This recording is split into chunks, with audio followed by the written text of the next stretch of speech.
أعوذ بالله من الشيطان الرجيم. بسم الله الرحمن الرحيم. الحمد لله رب العالمين. الرحمن الرحيم. مالك يوم الدين.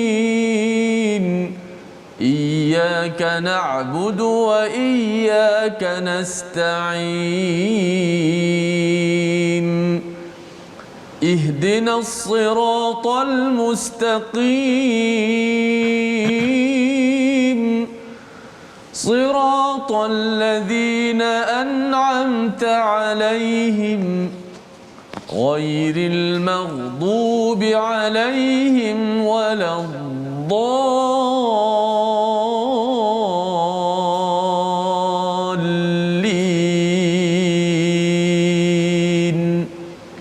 آمين.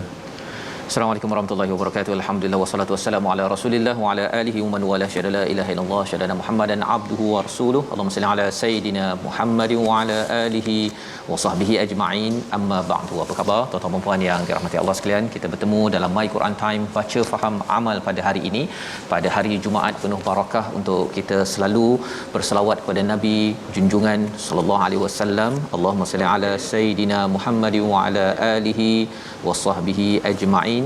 Dan kita juga sama-sama bersyukur pada Allah Subhanahu Wa Taala kerana Allah masih lagi memberi kepada kita, memimpin hidayah kepada kita semua. Pada hari ini kita bersama Al-Fadhil Ustaz Tirmizi Ali. Apa khabar Ustaz? Baik, alhamdulillah Ustaz. Alhamdulillah ya. Kita nak meneruskan ya halaman 287 untuk sama-sama kita lihat bagaimanakah ya apabila ada individu yang mempersoalkan tentang hari akhirat. Ini adalah salah satu topik penting dalam surah Al-Isra, menceritakan tentang orang-orang musyrik dan juga ahli kitab. Ada kesamaan, iaitu mereka cuba nafikan, cuba pandang remeh dan cuba hapuskan elemen akhirat dalam kitab-kitab ajaran mereka. Kerana apa? Buat apa sahaja, tidak kisah, mereka rasakan mereka akan selamat di akhirat sana nanti. Jadi mari sama-sama kita mulakan majlis kita ini dengan melihat kepada sinopsis halaman 287. Bermula daripada ayat yang ke-50 hingga 52, pengingkaran ataupun keingkaran orang musyrik terhadap hari kebangkitan dan bantahan terhadap mereka. Bagaimana berhujah dengan mereka kalau terlampau degil dengan perkara ini.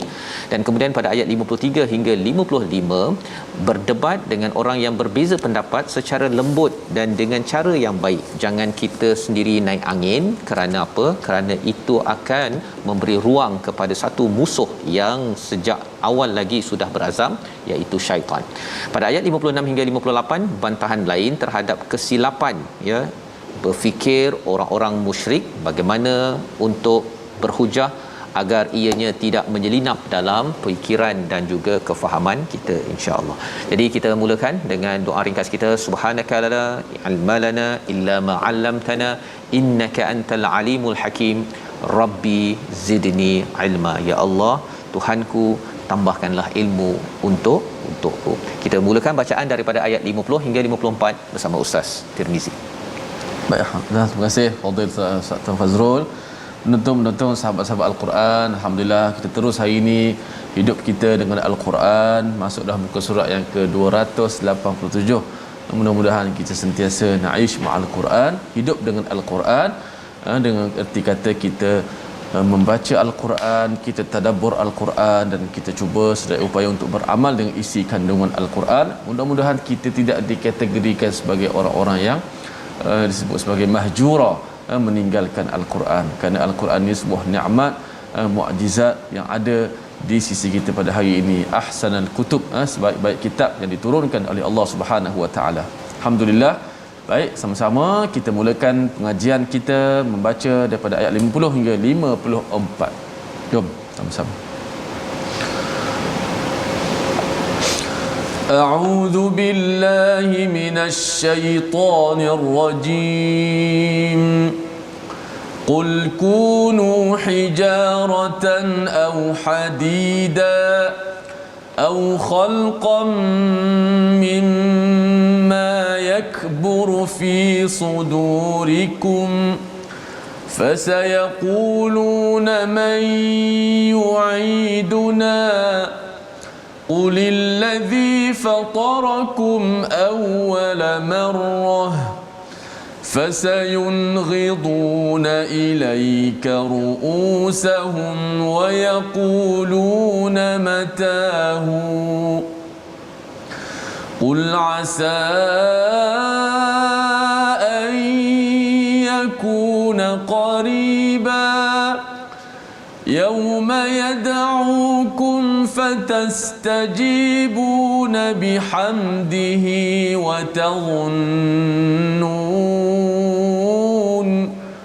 وتظنون إن لبثتم إلا قليلا وقل لعبادي يقولوا التي هي أحسن إن الشيطان ينزغ بينهم إن الشيطان كان للإنسان عدوا مبينا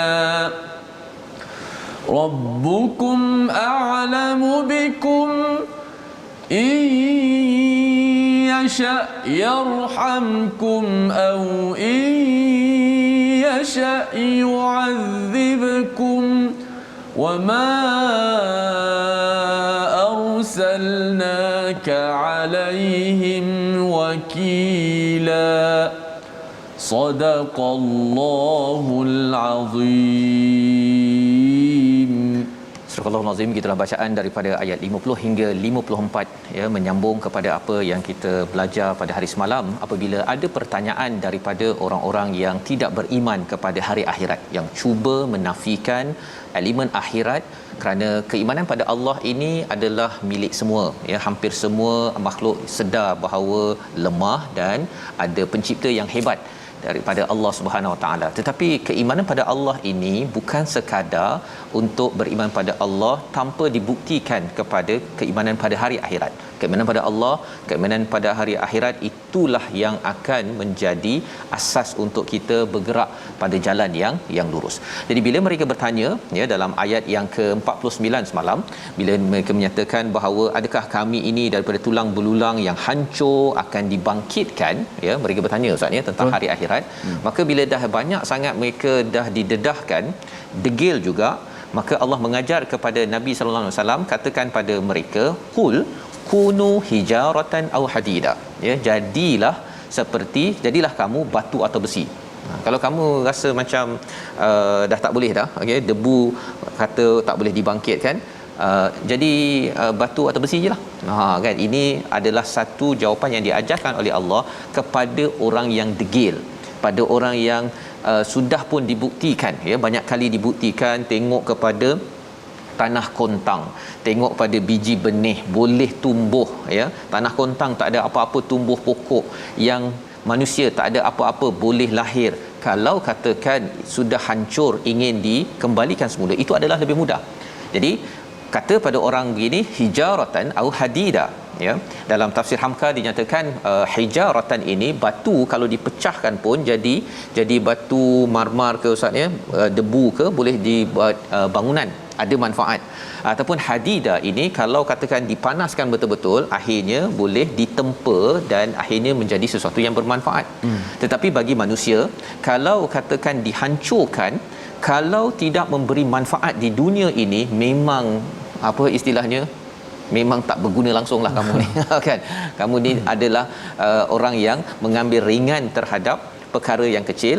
Au khalqan mimma yakburu fi sudurikum, iaitu menjadi makhluk lain yang lebih besar ya, yang lebih besar daripada kamu sendiri. Fasayaquluna may yu'iduda ya, iaitu siapakah yang akan menghidupkan kami kembali. Maksudnya yang lebih besar daripada itu, kita lihat pada cakrawala, kita tengok matahari, yang kecil pun mereka remehkan. Bagi orang yang ada masalah keimanan pada hari akhirat, ciptaan yang lebih besar pun dia remehkan. Jadi tidak teruja, tidak rasa kagum, rasa bahawa diri ini kecil, perlu mengikut kepada Allah yang maha menciptakan. Maka cakap mereka masih lagi bertanya, okey, kalau begitu fine, kan, man yu'iduna, ya, siapa yang dia akan kembalikan, siapakah yang akan menghidupkan kami kembali? Dia tanya pula kepada Nabi sallallahu alaihi wasallam. Jadi Nabi diajarkan, qulil ladzi fatarakum awwala marrah, ya, yang akan menghidupkan itu adalah yang menghidupkan kamu kali pertama. Yang kamu dulu tak hidup itu boleh hidup. Jadi kalau nak hidupkan kembali itu adalah lebih mudah. Kemudian apakah respon mereka, Ustaz, ya, bila dah berhujah begitu? Dia kata okey, kan, ataupun dia giling kepala, dia menyindir kepada Nabi sallallahu alaihi wasallam, ilaika ruusahum, ya, dengan kepala mereka, sama ada buat gitu okey, kan, ataupun ya, satu ekspresi gaya tubuh yang menyindir, merendahkan kepada kebenaran, sambil berkata apa, wa yaquluna mata. Kali ini mereka nak try lagi sekali, nak cuba sekali lagi, bila yang kamu cakap tu, bila akan berlaku? Maka Allah ajarkan lagi, ya. Allah ajarkan satu demi satu ini, tuan-tuan, ya, kerana ada pelajaran selepas ini. Ada pelajaran mengapa ada langkah demi langkah ini. Tetapi orang yang membuat kita marah ini akan menyebabkan kita marah ni. Nabi masih lagi diajar, asa ayyakuna qariba, ya, moga-moga ia datang segera. Pasal Nabi memang tak boleh jawab, Ustaz, ya. Nabi tak tahu bila as-saah itu, bila berlaku hari kiamat, tapi diajarkan dia akan dekat, ya, pada hari yad'ukum, ya, dia memanggil kamu, Allah memanggil kamu, fayastajibu bihamdih, dan semua orang akan memuji kepada Allah Subhanahu Wa Taala. Sekarang kamu kutuk, sekarang kamu rendahkan kepada pencipta, pada waktu itu semua orang akan memuji, wa tadhunnuna illa bistum illa qalila, dan pada waktu itu semua kamu akan mengira bahawa kita ini hidup hanyalah sedikit ataupun sementara sahaja. Mengapa fokus kepada sementara dan juga pujian pada Allah? Pasal mereka isunya mengutuk Allah ataupun merendahkan Allah, dan yang keduanya mereka rasakan dunia adalah segala-galanya. Kerana dunia mereka rasakan akan hidup selama-lamanya, ataupun kalau katakan dah meninggal, habis cerita. Sebenarnya hidup di dunia ini adalah amat-amat kecil. Jadi ini jawapan-jawapan yang standard di sepanjang zaman, akan bertanya, mempersoalkan akhirat dan mempersoalkan tentang dunia ini adalah tempat segala-galanya. Maka ia akan menyebabkan seorang yang mengajak kepada akhirat ini, bila disoal begini, Ustaz, ya, bila ada orang tanya begini, dia akan menyebabkan kita marah. Betul. Maka Allah ajarkan sekali lagi, wa qul li'ibadi yaqulu lati hiya ahsan. Cakaplah kepada hamba-hambaku, berkatalah, ya, mereka berkatalah dengan cara yang ahsan, dengan cara yang lebih baik, ya. Jadi mungkin kita nak baca sekali lagi pasal ayat ni amat penting. Ayat ini bukan sekadar kita berjumpa dengan orang yang tak percaya akhirat, Ustaz, ya. Kadang-kadang ada orang buat kita marah. Bila orang buat kita marah, macam mana kita nak respon kepada orang yang buat kita marah? Pasal kita kata sabar saya ni ada limit tau. Kan, ingat saya tak boleh balas ke? Tetapi Nabi dan para sahabat diajarkan ayat 53 ini, panduannya untuk kita juga, agar apa, kita jangan sampai termakan hasutan daripada syaitan ketika buat baik, ketika ajak orang kepada Islam, ajak kepada Quran, ajak anak kita kepada apa, kepada belajar PDPR dan sebagainya. Waktu itu kadang-kadang ada soalan yang dia akan menyebabkan kita marah. Ayat 53 bersama Ustaz Tirmizi. InsyaAllah ada 2 kali perkataan syaitan disebut, Ustaz. Betul. Ustaz tadabbur sikitlah macam mana nanti, mudah-mudahan dunia ni jangan kita biarkan dunia ni menipu kita sehingga kita lupa bahawa kita ada hari akhirat. Maliki yaumiddin yang selalu kita baca dalam solat, Engkaulah yang menguasai pada hari pembalasan tersebut. Mudah-mudahan kita fokus kepada dunia, membawa kita kepada kemajuan dan juga kebahagiaan di hari akhirat. Ayat 53. Jom sekali lagi kita baca. A'udzubillahi minasyaitonirrajim. Wa qul li'ibadi yaqulu allati hiya ahsan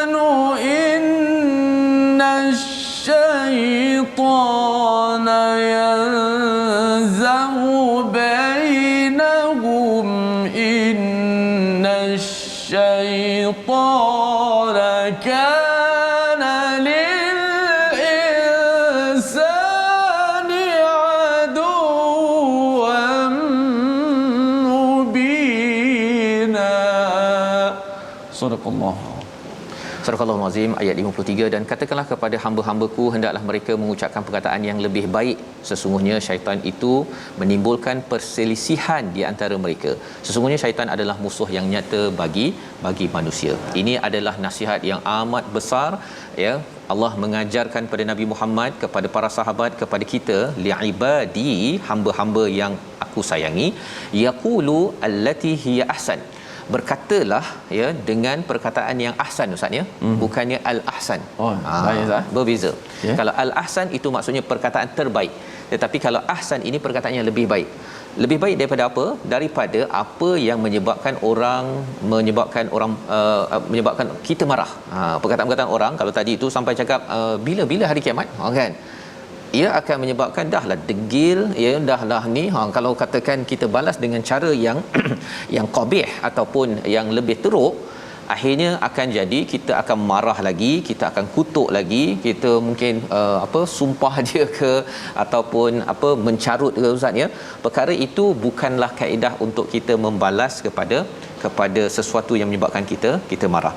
Dan ahsan ini penting kita beri perhatian. Kita kena tengok ahsannya dari segi tempat, dari segi masa, dari segi perkataan yang kita keluarkan, dari segi, kalau kita sebelum ini bercakap tentang hubungan dengan ibu ayah, sampaikan cara mimik muka kita pun itu perlu kita buat.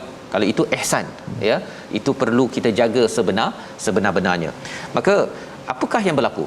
Kadang-kadang, ustaz, ya, kalau kadang-kadang kita cuba nak bercakap dengan seseorang, kita dah buat yang lebih baik, ya, tetapi orang itu mungkin memahaminya dengan cara yang tidak baik, ya, memahami dengan cara tidak baik. Kerana apa? Di tengah-tengah kita itu ada innasyaitan yanzaghu bainahum. Dia akan merosakkan hubungan antara kita dengan cara apa? Kita cakap yang terbaik. Contohnya, Assalamualaikum, apa khabar, terima kasih. Orang sana akan cakap, dia ni ada agenda kot. Dia akan berfikir secara tidak baik, ya. Itu adalah peranan syaitan yang akan merosakkan, terutama apabila kita sedang marah, ya, sedang marah ataupun ada masalah hubungan dengan seseorang. Itu sebabnya bercakap tentang ahsan ini, kata satu perumpamaan, ya, man ata'a ghadabahu ada'a adabahu. Siapa yang melayan kemarahannya, ya, tidak bercakap dengan yang lebih baik, apa kesannya? Akan mulalah habis dia punya adab, ustaz. Itu yang kalau dekat Facebook dia boleh kutuk-kutuk orang ni, okey je kalau kita tengok, jumpa kan, tapi bila dia marah tu habis adab dia boleh kick orang daripada satu grup WhatsApp contohnya, ataupun dia pun exit, istilahnya left, okey, left group. Perkara-perkara tersebut zaman sekarang itu bahasa kalau marah, ya, bila tidak ditangani dengan ahsan, maka pada waktu itu syaitan akan masuk.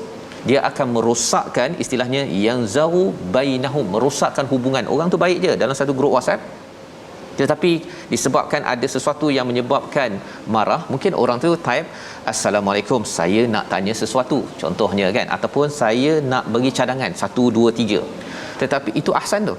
Tapi orang sebelah sana dia boleh faham, ini nak tunjuk hero lah ni, contohnya, kan.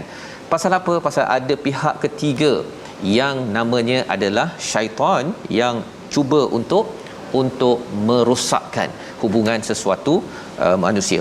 Dan di hujung itu Allah cakap innasyaitana kana lil insani aduwwan mubina, ya. Apa kesan daripada godaan kerosakan oleh syaitan ketika kita tak balas dengan cara yang baik ini? Kata Allah, innasyaitan kana lil insani aduwwan mubina, sesungguhnya syaitan itu adalah musuh yang nyata. Akhirnya, ustaz, bila dia dah tu, kawan baik dalam satu organisasi, dalam satu keluarga boleh bermusuh, boleh bermusuh, ya. Saya perhatikan ada beberapa kes yang dia baik, tapi pasal dalam WhatsApp punya kes boleh bermusuh. Lepas tu boleh bermusuh. Syaitan main peranan, terutama bab-bab yang mendekatkan kepada kebenaran. Syaitan memang akan pastikan kita pandang orang tu, bila bagi cadangan, ini nak kutuk aku lah ni, kan. Bila rasanya buat sesuatu nampak gambar dekat Facebook, ini dia nak tunjuk lah ni. Semua perkara yang negatif yang kita fikirkan itu sebenarnya ditiup ataupun digoda oleh syaitan. Jadi pada ayat 54, Rabbukum a'lamu bikum, Tuhanmu lebih mengetahui tentang kamu. Jika dia kendaki, nescaya dia akan memberi rahmat kepadamu, dan jika dia kendaki, pasti dia akan mengazabmu, dan kami tidaklah mengutuskan Muhammad untuk menjadi penjaga bagi mereka. Ya, jadi Allah mengetahui, a'lamu bikum, yang itu Allah mengetahui apa sebenarnya yang kita ingin capai. Kadang-kadang kita sudah buat yang terbaik, tetapi orang sebelah sana pula yang dia rasakan kita buat sesuatu yang ada agenda. Jadi yang itu Allah menyatakan Allah lah, ya, yang memberi rahmat ataupun yang memberi azab. Allah tahu, dan Allah akan bantu kalau kita memang betul-betul buat kerana Allah. Apakah tandanya? Kita buat ahsan, cara yang lebih baik. Kalau yang terbaik, ustaz, ya, sebenarnya cara yang lebih baik kalau waktu marah ini sebenarnya kita diam, ya, ataupun kalau sunnah Nabi itu ialah kita ambil air sembahyang ataupun kita tukar kita punya posisi. Jangan terus, ya, jangan terus bercakap, jangan terus ambil tindakan, ataupun kalau tengah pegang telefon itu, letak telefon kejap. Ya, tapi cabarannya apa? Waktu itulah taibnya lebih kuat lagi. Dan itulah nafsu tu yang kita kena jaga-jaga. Membawa pada perkataan pilihan kita pada hari ini, kita saksikan fatara, yang maksudnya mencipta ataupun membelah, 20 kali disebut di dalam Al-Quran, dan Allah nyatakan pada ayat 51 tadi sebagai pendidikan kepada cara menjawab pada mereka yang mempersoalkan siapa yang akan mengembalikan kami hidup nanti di akhirat. Allah yang telah menciptakan, fatarakum awwala marrah, ya. Fatara maksudnya mencipta. Kalau ikutkan istilahnya ada khalaqa, tapi fatara ini mencipta daripada belahan. Kalau kita tengok sel-sel terbelah itu sebenarnya akhirnya menjadi seorang manusia. Kita akan menyambung lagi bagaimana ayat 55 seterusnya. Pendidikan penting untuk kita menguruskan emosi dalam kehidupan kita menuju kejayaan. My Quran Time, baca faham amal, insya-Allah. Insya-Allah.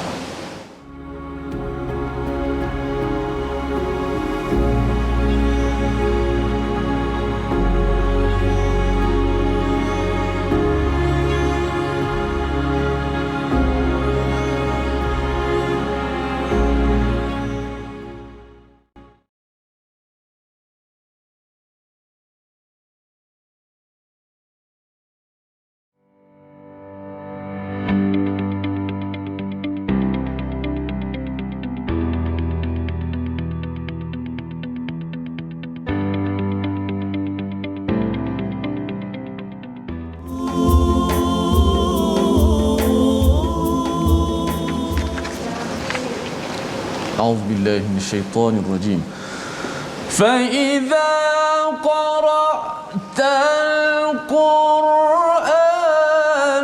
فاستعذ بالله من الشيطان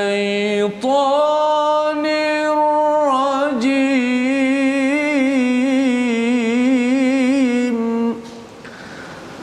Sadaqallahul Azim.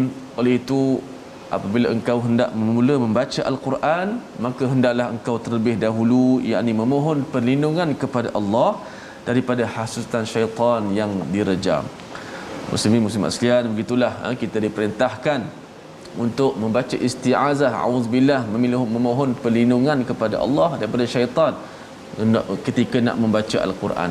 Apatah lagi, ya Ustaz Fazal, dalam urusan yang lain, lagilah dalam urusan membaca Al-Quran pun kita diperintahkan baca auzubillah supaya tidak diganggu oleh syaitan, apatah lagi dalam kehidupan seharian kita. Bila Ustaz cakap begitu, Ustaz, ya, kita selalu baca auzubillah sebelum daripada auzubillahi minasyaitonirrajim, sebelum baca Quran, agar kita melatih diri kita sedar bahawa syaitan ini memang akan menyerang kita pada bila-bila masa, hatta pada buat perkara yang terbaik.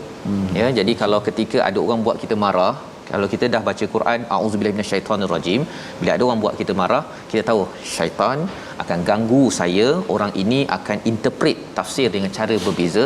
Jadi harapnya dengan kita banyak baca Quran, kita bawa semangat bahawa saya akan buat yang lebih baik. Perkataan terbaik adalah ahsanul hadis, Quran. Dalam saya bercakap mesti buat yang lebih baik, kalau tidak senyap dulu. Misalnya, masya-Allah. Baik, gitulah. Mudah-mudahan kita sentiasa terpelihara, insya-Allah. Baik, kita nak ambil sikit tajwid pada hari ini, sahabat-sahabat sekalian. Hari ni nak belajar apa? Maklin. Maklin. Maklin ni dia terjadi apabila huruf lin bertemu dengan huruf mati. Huruf lin ada dua saja Huruf lin ada dua saja, iaitu huruf waw dan ya. Berbeza dengan huruf mat, ada alif, waw, ya. Huruf lin ni ada dua saja, huruf waw dan ya, dengan syarat sebelum tu mesti berbaris di atas. Kalau baris depan tak jadi. Waw mati sebelum baris depan. Muslimun, itu jadi mat asli balik kan. Muslimuna. Adapun kalau dia waw dan ya sebelum ni berbaris di atas, atau dia jadi maklin. Bertemu dengan huruf mati yang mendatang ketika wakaf.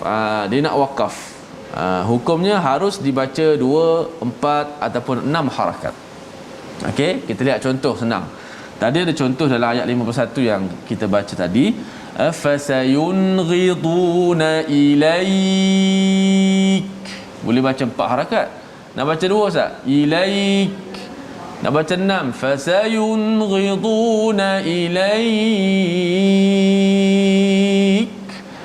Ilaik ada ya ada huruf lin.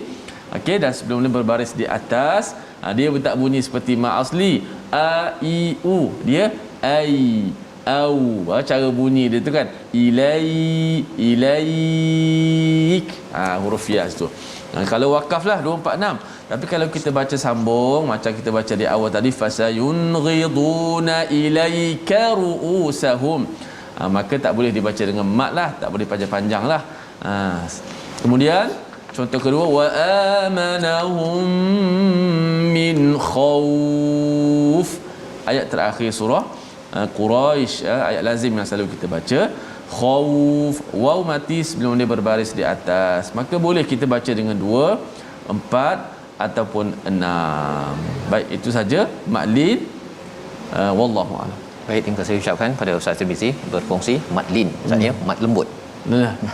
Dilembutkan bacaan dan alhamdulillah betul, dibaca dengan mudah lah maksudnya. Mudah dan fabima rahmatin minallahi lintalahum dalam surah Ali Imran maksudnya dengan rahmat Allah barulah nabi itu dapat berlemah lembut. Ini untuk nabi, apatah lagi kalau kita nak jadi orang yang dapat berlemah lembut, bukan berlembik maksudnya. Berlemah lembut bukan lemah dan bukan lembik, adalah apabila kita dapat rahmat. Dan Allah nyatakan pada ayat 54 sebentar tadi, Allah mengetahui kita dan Allah akan memberi rahmat jika kita ikut cakap Allah, membalas sesuatu perkara yang menyebabkan kita marah ahsan, dengan cara yang lebih baik. Kita kena fikir kalau saya hantar mesej ini akan menjadi lebih baik atau lebih buruk, nak cakap ini lebih baik lebih buruk perkara-perkara itu untuk kita ambil panduan. Dan Allah menyatakan di hujung ayat 54, wa ma arsalnaka alaihim wakila, tidak Allah utuskan nabi untuk menjadi wakil ataupun penjaga kepada urusan-urusan pelbagai manusia. Nabi menyampaikan saja. Sama juga dengan kita tidak bertanggungjawab kepada orang yang marah tak marah, buat baik ke tak baik. Kita perlu menyampaikan dan jangan kita reaktif sehingga kan kita orang buat kita marah kita pun balas sekali. Yang itu kita bertanggungjawab sendiri atas apa respon yang kita lakukan.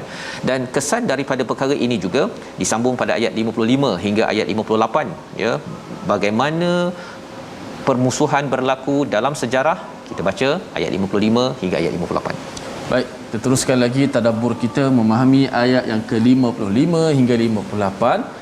Bagaimana perjalanan sesungguhnya permusuhan-permusuhan yang berlaku, supaya kita dapat sama-sama belajar dan kita dapat elakkan perkara berlaku kepada diri kita, insya-Allah.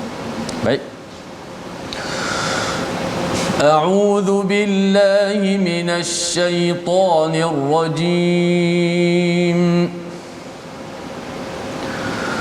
وَرَبُّكَ أَعْلَمُ بِمَنْ فِي السَّمَاوَاتِ وَالْأَرْضِ وَلَقَدْ فَضَّلْنَا بَعْضَ النَّبِيِّينَ عَلَى بَعْضٍ وَآتَيْنَا دَاوُودَ زَبُورًا قُلِ ادْعُوا الَّذِينَ زَعَمْتُمْ مِنْ دُونِهِ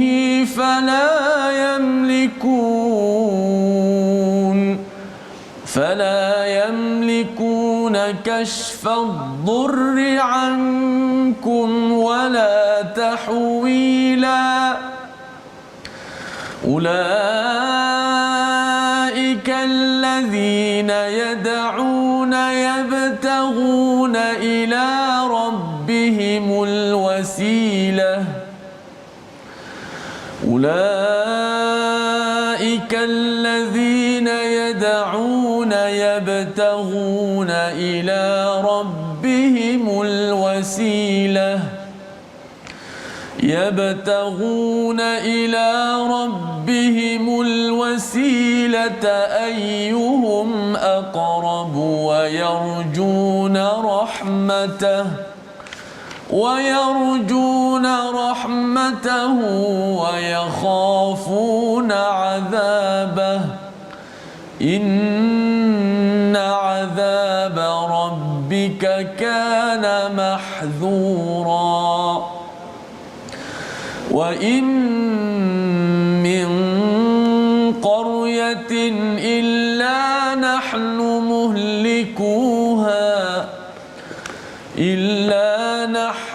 مهلكوها قبل يوم القيامة أو معذبوها عذابا شديدا كان ذلك في الكتاب مسطورا صدق الله العظيم. Surah Al-Azim ayat 55 hingga 58 dibacakan sebentar tadi. Alhamdulillah Ustaz, terima kasih ya. Ayat 54 Allah menyatakan Rabbukum a'lamu bikum. Allah mengetahui apa yang ada pada diri kita. Ya, pada diri kita sama ada akan mendapat rahmat ataupun mendapat azab apabila kita ini sentiasa berpegang kepada panduan untuk bertindak ahsan, lebih baik dalam segenap perkara yang kita lakukan. Maka pada ayat 55 Allah menyatakan Allah tahu juga kalau tadi dalam diri kita, sekarang Allah tahu biman fis samawati wal ard, siapa yang ada di langit dan di bumi, dan Allah memberikan kurniaan, Allah lebihkan faddalna ba'dan nabiyyin ala ba'd, ya, Allah lebihkan setengah ataupun sebahagian nabi ke atas nabi yang lain. Perkara ini Allah nyatakan secara umum Ustaz ya. Allah tak cakap Nabi Muhammad lebih baik daripada Nabi Musa. Nabi Musa lebih baik daripada Nabi Isa. Nabi Isa lebih baik daripada Nabi Musa. Allah tak cakap begitu. Allah cakap secara umum sahaja. Dan umum ini penting kita belajar. Kita pun jangan cakap Nabi Muhammad lebih baik daripada Nabi Musa, Nabi Muhammad lebih baik daripada Nabi Isa, terutama kalau kita bercakap di hadapan orang Kristian ataupun orang Yahudi ke, kita cakap sebenarnya Nabi saya, Nabi Muhammad lebih baik daripada Nabi Musa, tak boleh. Pasal apa? Pasal sebenarnya semua nabi ini dia adalah seperti bintang. Lihat, kita tahu bintang tu ada yang tinggi, besar, ada yang rendah sikit. Tetapi bila kita tengok daripada bawah, kata Hamka, ialah semuanya bintang yang indah, yang tinggi. Maka bila melihat nabi-nabi ini, walaupun ada ya sahabat yang cuba nak kata Nabi Muhammad lebih mulia daripada Nabi Yunus, ya, Nabi Muhammad sendiri menegur bahawa itu bukan topik perbincangan yang penting. Yang penting ialah apa? Ialah bagaimana nak mendekatkan lagi diri kepada Allah Subhanahu Wa Taala. Itu isi daripada ayat yang seterusnya. Jadi dalam hidup kita Ustaz ya, kadang-kadang ada orang kata kumpulan kita lebih baik daripada kumpulan sana. Kumpulan ngaji kita lebih baik daripada kumpulan sana. Itu tidak dibenarkan. Kerana apa? Bila kita mula compare, kita bandingkan, kita cakap kita lebih baik daripada sana, lebih baik kita bercakap surah Al-Isra mengingatkan sejarah syaitan, iblis kata dalam sejarahnya, saya daripada api, dia daripada tanah. Maksudnya membeza-bezakan ini tidak membawa manfaat pun, ya. Kalau dapat manfaat okey, tak ada masalah, ya, tetapi manfaatnya itu perlulah makin dekat kepada Allah. Sehingga kan di sini ayat 55 ini adalah surah Al-Isra, surah Bani Israel. Allah mengangkat seorang nabi namanya wa ataina Dawud zabura. Allah berikan Daud, Nabi Daud itu nabi daripada kalangan Bani Israel yang mereka banggakan, zabura. Kalau Nabi Daud dapat wahyu zabur, apa masalah Allah nak turunkan wahyu kepada Quran, kepada nabi dapat Quran? Kamu yang ada masalah, kamu bangga dapat wahyu pada Nabi Daud, tapi bila sampai Nabi Muhammad, kamu katakan oh Nabi Daud, Nabi Musa lebih baik daripada Nabi Muhammad. Itu adalah diskriminasi di peringkat sejarah yang Allah nyatakan pada ayat 55, dan kita tidak dibenarkan untuk melakukan perkara-perkara ini. Ayat 56 Allah menyatakan, katakanlah wahai Muhammad, sekali lagi banyak kali ya, pasal ini adalah ayat-ayat mengajar bagaimana nak berdakwah, hujahnya mantap ya, iaitu panggillah mereka yang kamu anggap Tuhan selain daripada Allah, mereka tidak berkuasa untuk menghilangkan bahaya daripadamu dan tidak pula mampu mengubahnya. Ya, ini cerita apa pula ni? Kan tadi kita bercakap tentang mereka yang musyrik ya, ataupun mereka yang ahli kitab. Mereka yang musyrik ataupun ahli kitab ini, mereka ini za'amtum ya, mereka ni amat yakin, zaim ya, za'amtum ni yakin maksudnya amat yakin min dunihi, dengan apa seteru ataupun perkara yang mereka syirikkan. Kalau dalam umat Kristian contohnya, mereka kata Nabi Isa itu adalah Tuhan ya, contohnya, ataupun sebagai penyelamat. Nabi kalau katakan dalam Yahudi mungkin dia kata Nabi Musa contohnya kan, inilah sebagai yang kami idolakan, walaupun kadang-kadang dia tak ikut pun. Okey, jadi Allah kata semua yang kamu ada itu sebenarnya, ataupun orang musyrik berhala ustaz ya, fala yamlikuna kashfad durri ankum wala tahwila. Mereka bincang pasal Nabi Musa lebih bagus, Nabi Isa lebih bagus, berhala lebih bagus. Kalau di Mesir itu Firaun ya, teknologinya itu kan, dia kata Firaun ni bagus. Ada orang yang menyembah ataupun yang kagum pada Firaun maksudnya pada waktu itulah ya, pada kerajaan Mesir pada waktu itu. Dan memang tengok kepada dia punya architecture, bangunan-bangunan macam ni, orang akan rasa wah ini memang hebat kan. Daripada kita percaya pada Musa, baik kita percaya pada Firaun. Banyak pembangunan yang berlaku ya. Nabi Musa buat apa? Bahkan bukan ada buat bangunan pun, menumpang dia kat istana Firaun. Tetapi bila lihat sebesar ini, bagi orang yang melihat dengan mata kasar, dia kagum pada Firaun. Tapi kalau melihat dengan mata hati, betapa buruknya tinggalan Firaun, batu sahaja, tetapi ianya tidak membawa Firaun selamat di dalam laut ketika mengejar Musa ataupun ketika bertemu dengan Allah Subhanahu Wa Taala. Jadi ini cara pandang yang dibawakan oleh Al-Quran. Allah kata kalau mereka itu yakin sangat, Firaun ataupun siapa-siapa yang mereka kagum, termasuk kagum pada manusia seperti Nabi Musa dan juga Nabi Isa, fala yamlikuna kashfad dur, mereka itu tidak berkuasa pun untuk apa? Menghilangkan mudarat dan juga untuk memindahkan mudarat. Firaun tidak mampu menyelamatkan diri sendiri. Malah kalau kita ada yang kata ustaz ya, tapi Nabi Isa, Nabi Musa kan ini orang-orang yang mulia. Allah nak bagi pastikan bahawa kita fokus kepada Allah, bukan kepada manusia.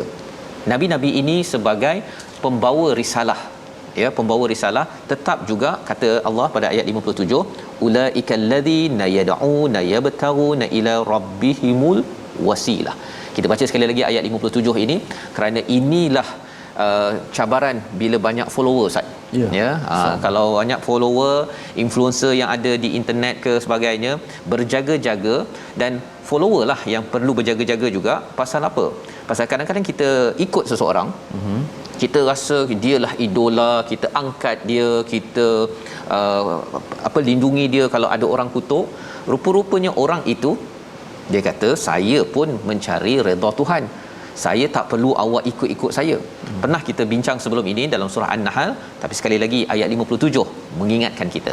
Jom kita baca. Baik, jom sama-sama kita baca ayat 57, kita mendengar dan lepas ni kupasannya. Mudah-mudahan dapat kita memperbetulkan apa yang salah dan memperkemaskan dalam kitaran kehidupan kita ini, kita menjadi orang yang diikuti, cara kita ikut orang itu supaya kita tidak mengagung-agungkan mereka sehinggalah kesilapan berlaku. Baik, ayat 57. Auzubillahi minasyaitanir rajim. Ulaika allazina yad'una yabtaguna ila rabbihimul wasilata ayyuhum aqrabu wa yarjun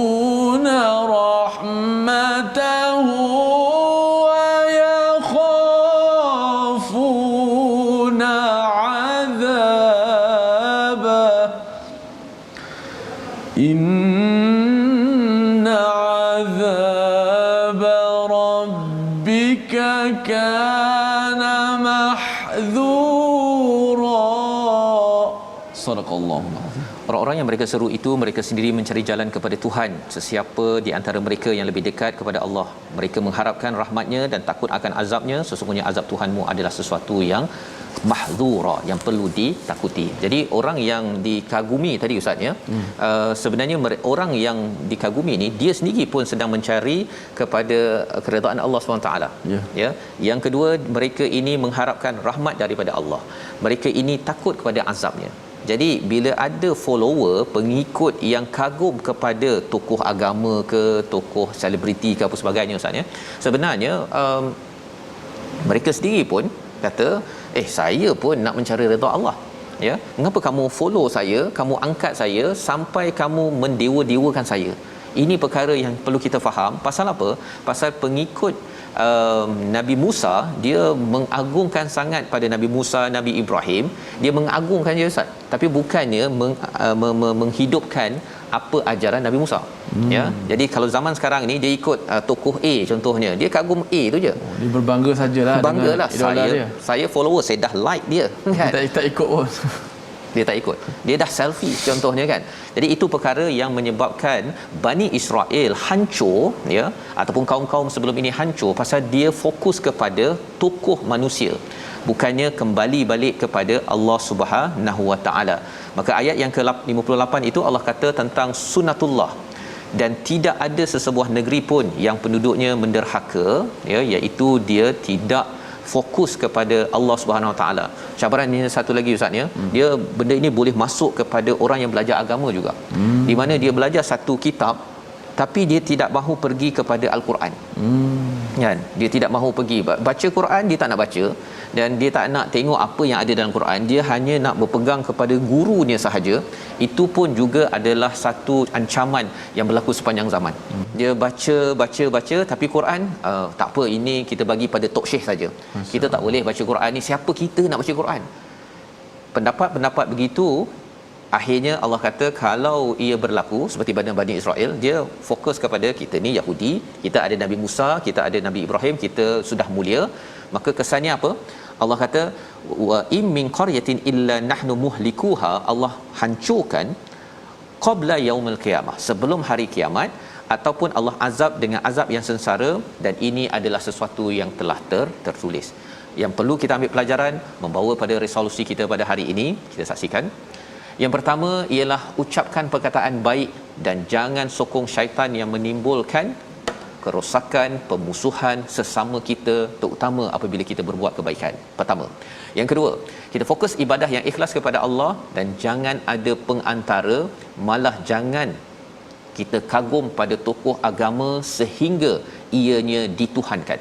Dan yang ketiganya, jaga amalan dan perbuatan kita agar negeri kita tidak diazab kerana amalan bermusuh tidak membuat yang lebih baik dalam berinteraksi sesama manusia. Kita berdoa Ustaz. Bismillahirrahmanirrahim. Alhamdulillahirabbil alamin, wassalatu wassalamu ala rasulihil amin. Ya Allah Tuhan kami berlindung kepadamu ya Allah daripada syaitan yang direjam ya Allah. Ya Allah, selamatkanlah kami daripada gangguan syaitan ya Allah. Ya Allah, selamatkanlah kami daripada hari kebangkitan nanti ya Allah. Ya Allah, bangkitkanlah kami dengan iman ya Allah. Ya Allah, kami yakin hari kebangkitan ya Allah, Engkau-Lah yang menguasai hari yang dahsyat tersebut ya Allah. Ya Allah, bila kekuatan kepada kami, rezekikanlah kepada kami untuk sentiasa kami mendengar, membaca Al-Quran dan kami mentadabburi Al-Quran serta kami dapat mengamal isi kandungan Al-Quran ya Allah. Kurniakanlah kepada kami akhlak yang baik ya Allah, akhlak yang mahmudah ya Allah. Jauhkanlah kami daripada sifat-sifat yang merosakkan kami ya Allah. Ya Allah, ampunkanlah segala salah silap kami ya Allah. Terimalah amalan-amalan kami ini ya Allah. Amin ya rabbal alamin. Walhamdulillah. Amin ya rabbal alamin. Moga-moga Allah mengabulkan doa kita agar menjadi orang-orang yang sentiasa berbuat ahsan, ya, bukan al-ahsan. Ahsan lebih baik apabila ada orang-orang yang membuatkan kita tidak stabil dan marah. Inilah yang kita ingin gerakkan budaya dalam masyarakat dalam tabung gerakan Al-Quran, peluang untuk kita membina, reset kembali umat ini dengan nilai Al-Quran, kembali kepada wahyu, kerana ini adalah panduan yang pasti akan membawa kepada Allah Subhanahu Wa Taala. Kita bertemu lagi dalam ulangan pada malam ini dan juga pada pagi esok jam 6 pagi, dan insya-Allah kita ada ulangan ulang kaji ustaz ya. Ulang kaji pada hari esok. Bertemu lagi My Quran Time, baca faham amal insya-Allah.